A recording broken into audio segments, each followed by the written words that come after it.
Hello everyone, welcome back. This is 2-11-1, Methods of Compacting, Additional Video 1 in the Compact Redstone series.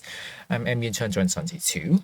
So this additional video basically brings you more on the folded triple techniques because there are some recent breakthroughs that I want to show you, and I thought this video 2-11 is the best video that I should make an additional video to teach you on the folded triple techniques. So basically what I'm going to do is going to go through all the folded triple sequences.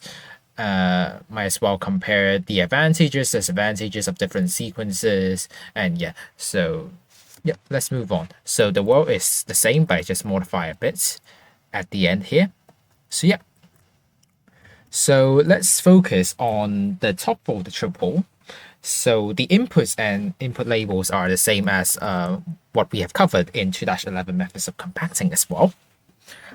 And we can also recall that we have the sequence previously developed as here, which is A, and then we have a double pulse on B, so B2, and then we are going to do A here with a 1 tick or 2 game tick delay after B2, and then C, which is 2 tick or 4 game tick after A, and then very similarly A, C, and then lastly B2.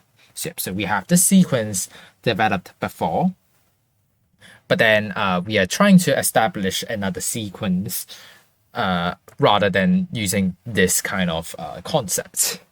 So yeah, so the thing we are going to create our new sequence is to notice one thing, is that notice that B, this is the inputs B, is effectively A, because these two observers, they're at the same position to power, these two pistons basically. So yeah, B is effectively A, but also powering the storage piston. And our motive is to simplify the sequence by replacing A with B. So what I mean is that you see we have this AC, AC here. What we're trying to do is to eliminate this A and eliminate this A and replace these A's with B's. So essentially this leaves A as an extra pulse to be powered only at the beginning of the sequence, because later we will only consist of B's and C's after the first A, and this A is just the remnant, the only remnant of A remaining. So yeah. So okay, let's start with our sequence, I guess. Might also want to get these here. Okay, so is the same thing happens basically. We first do A and then we do B. This is very similar to what we had discussed last time. Yeah, and then here we can simply just do C basically. So yeah, and now comes the hard parts, because we want to power the middle piston, but then now we are not using A anymore. A similar timing can also be done by B, essentially, because we are now replacing A with B, and then B also has this observer here. So using the same timings as per A, we can also do that on B. So what we can basically do is to I should probably build the circuit already here, so give me a second.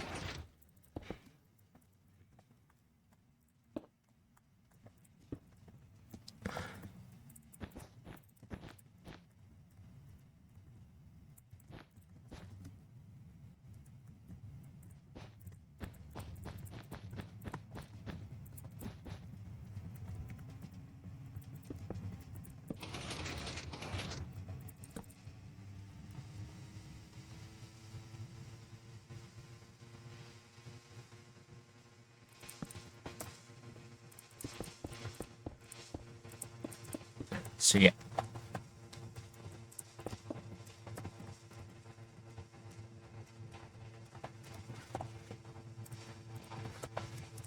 So what previously had for A, B, and C will do something like this. But then now we're just going to do A first, and then basically just power the circuit here.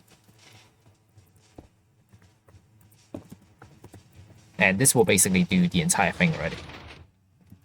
So the rationale is that after B it would be at this position essentially, and then after C it will be here. And then by having this kind of timings, which is actually to reliably power this middle piston due to racing condition, basically, or you can say piston power priorities if you don't like the term racing condition, but either way. So yeah, by doing B, 1 tier 2 game tick after C, so counting from this observer, basically, this observer and this observer. So yeah, we can actually control it such that it will always be the middle piston that retracts instead of the top one. And then again, due to pit racing condition, we do see 3 tick or 6 game tick after B here to reliably power the lower piston here. So yeah, so this will not be locational. And then at last, we can simply do, I'll just add this here. So we can finally do B here, and then we can do C here. Swap.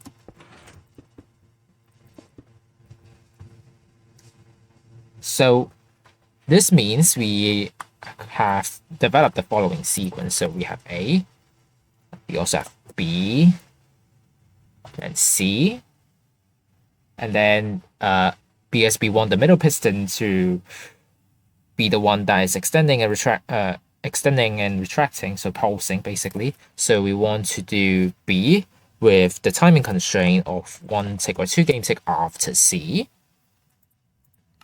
And then again, because we want to have the lower piston to power instead of the middle piston, which can be powered due to locationality, we would want C to be 3 tick or 6 game tick after the pulse in B.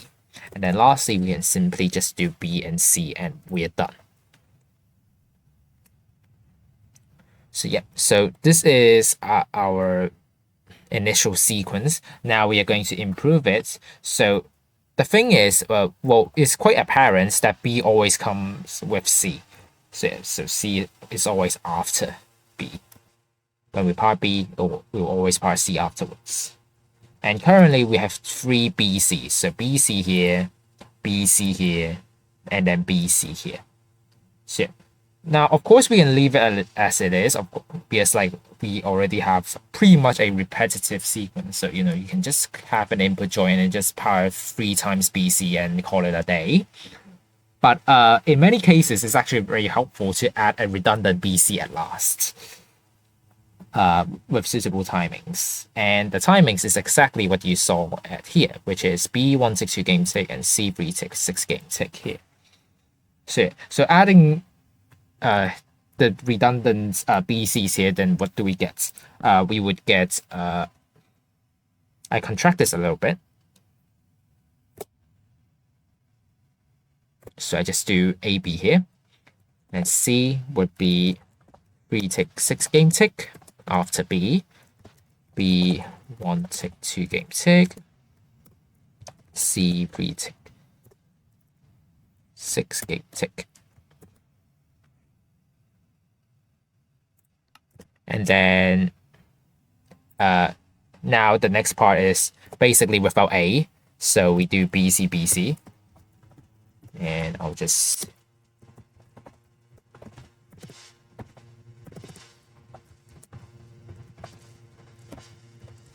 So yeah.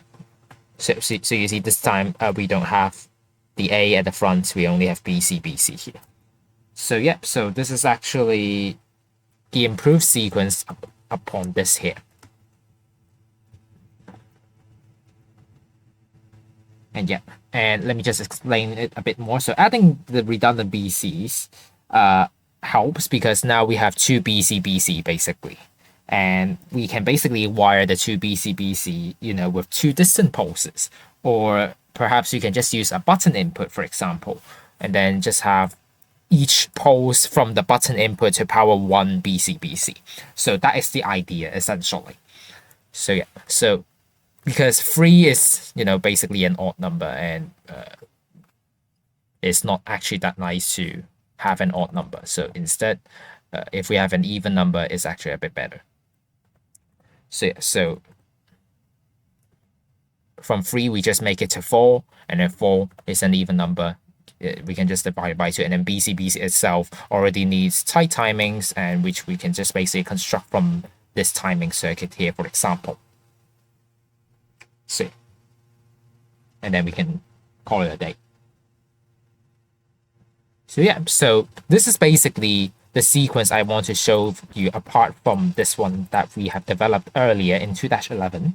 So yeah, so now what we are going to check out is actually to compare the sequences between this and this, because obviously if I show you this sequence, it only makes sense to compare when we should use this or this, So yeah, so I'll just call this the former sequence and this the latter sequence, okay? So the former sequence, what makes it good, actually? Well, it makes use of AC instead of BC, essentially.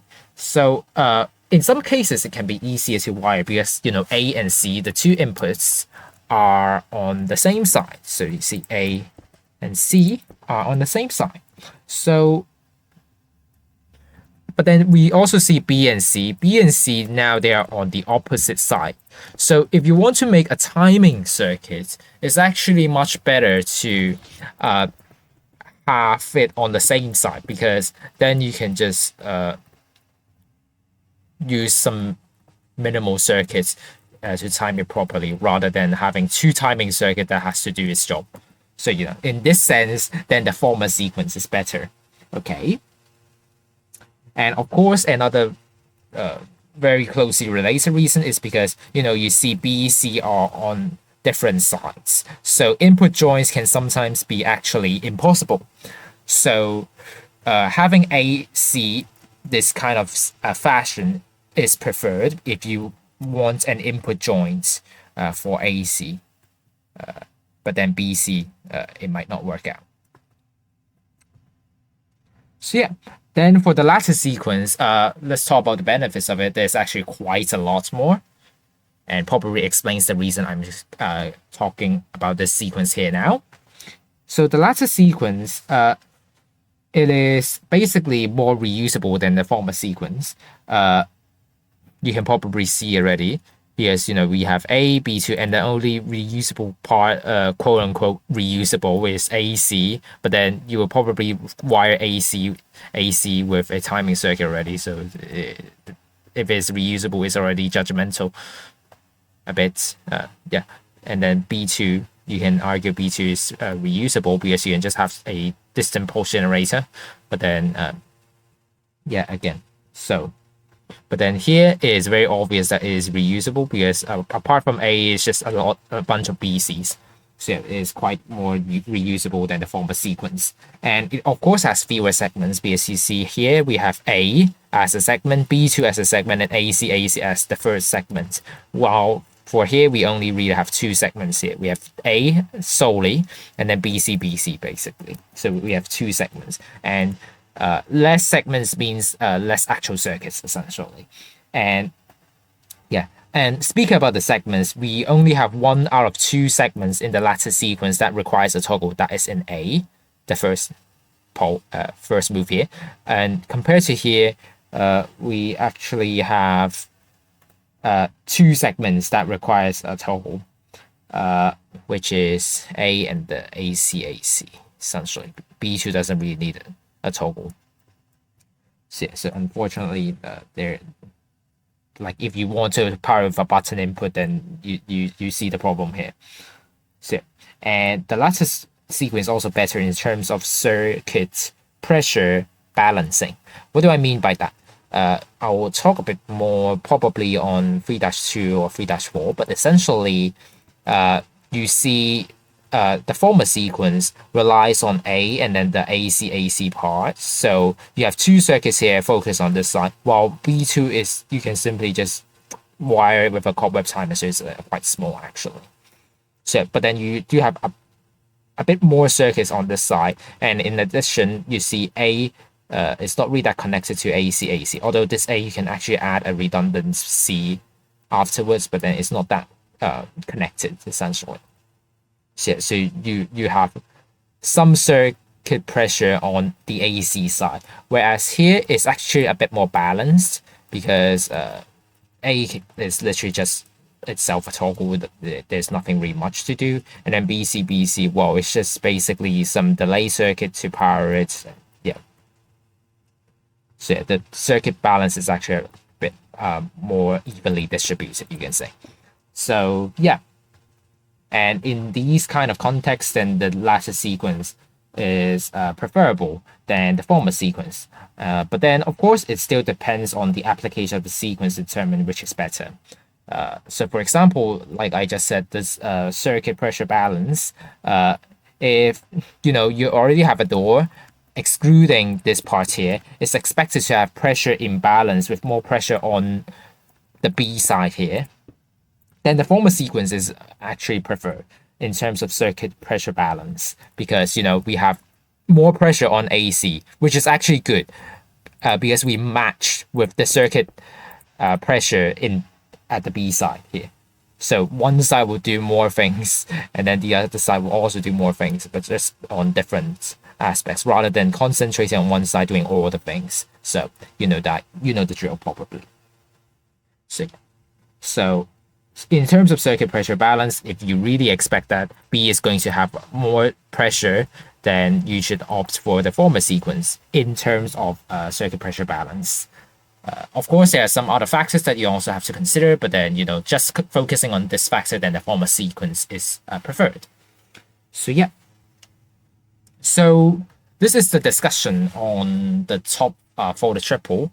And yeah, basically just introducing you to the new sequence that I think I developed in my 7x7 slimeless funnel with MHO09. So yeah, just that. So now we're going to go on to the sides. And let me just reset things first.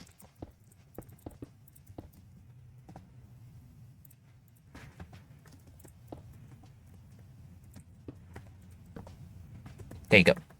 Okay, so for the side folded triple, we have the following powering layout and inputs. So we have this A here, we have this B here that connects to here, and then this kind of input joint that powers to here, because it only makes sense to do that. And then we also have C here. And now let's employ the principle of minimum move sequence. So during the closing, well, what do? We obviously do B, right? It is only reasonable to do that. And then again, it's only reasonable to do A this time. And then here again, it's also only reasonable to do B. And actually, it already closes like that. So yeah, the closing minimum move sequence is simply BAB. Okay, and then during the opening, what will happen then? Well, we want to retract the stack, so it only makes sense to do B. And then this actually updates here, which is kind of nice, And then here, powering this does nothing, so we want to do C here, which will actually create a double pulse for the retraction of here, which is pretty nice. And then, of course, we want to store our fold here, so we do A, and then we do B. So yeah, so for the opening minimum move sequence, let's be CAB. Okay, so to improve the sequence, well, you can basically just notice that the opening has an extra C compared to the closing. So we can just add the redundant C here and then just have BCAB, like so. And then to remove the need for a toggle on C, because after B, we have a C, but then here after B, we don't have a C. Well, actually, we can add a redundancy, so this becomes BC, and we can indeed check that it works. So, the closing, we have, so firstly, we have BCAB first, so BCAB. Okay, so this works, and then the opening B is the same as the minimum move sequence, BCAB. So yeah, that works. And now for the BCABC, we can also check that. So BCABC.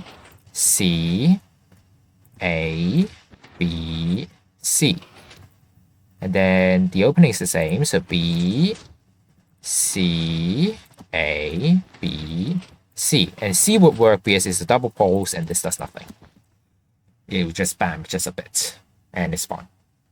So yeah, and noticing that BCABC, well, C always comes after B now, and the good thing is that we can actually construct an input joins from B to C, and the relevant input joins look something like this. And you also see that we now don't need the input C anymore. So it just remains as BAB. So opening saying BAB.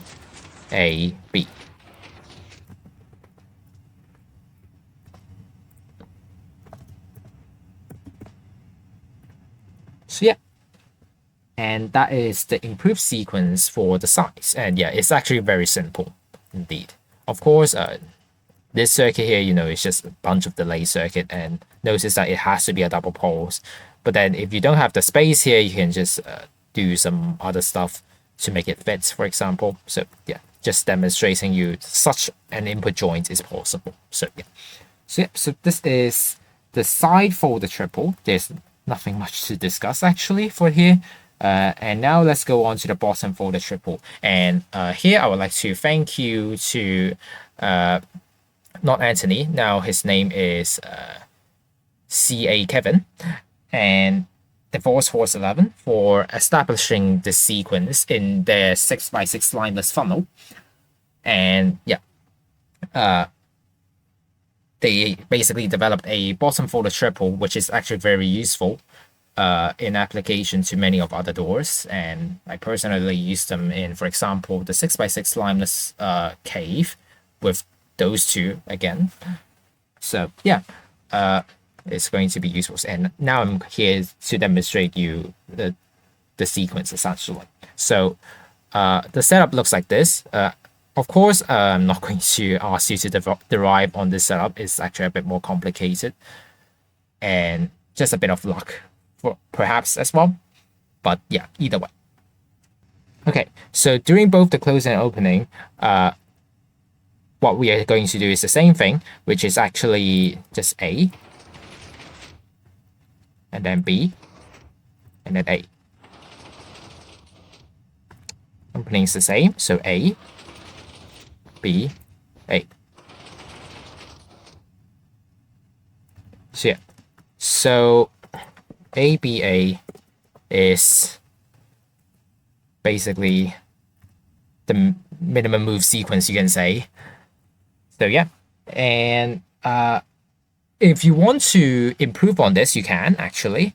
The thing is, because B is the only one that needs a toggle, but then if we don't want a toggle, we can either just put B first. So we will add a redundant B at the start, so we have BABA, or we can add a redundant B at the end, so we have ABAB. So yeah, so both of these work. So yeah, and of course I will need to give you some warm reminders, is that while of course this is more repetitive, more reusable, but then there are some applications where this ABA sequence is actually more preferred, especially if you're connecting from an output that has one pulse only instead of two distant pulses. So yeah, it's just basically that. And usually you won't do ABAB, you will do BABA.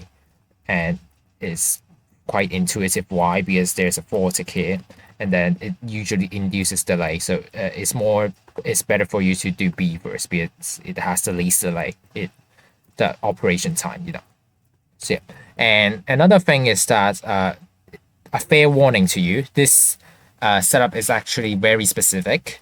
So specific as in, for example, if you do something like this, it will not work. I can show you why. So we do A, B, A. It seems like it works, but then it actually doesn't. It doesn't retract this block. So this sequence is this setup is extremely specific in the sense that you basically need a piston right here and then just have one observer here, basically. There might be other setups that work, but then this is proven to be reliable at least. So just saying that this setup is very specific and you should basically take notes of. Yeah. So yeah, that is going to be the discussion that I have for you on the folded triples. So yeah, so this video is just all on the folded triples and the recent breakthroughs on the triple sequences, and yeah, just showing you here in one video.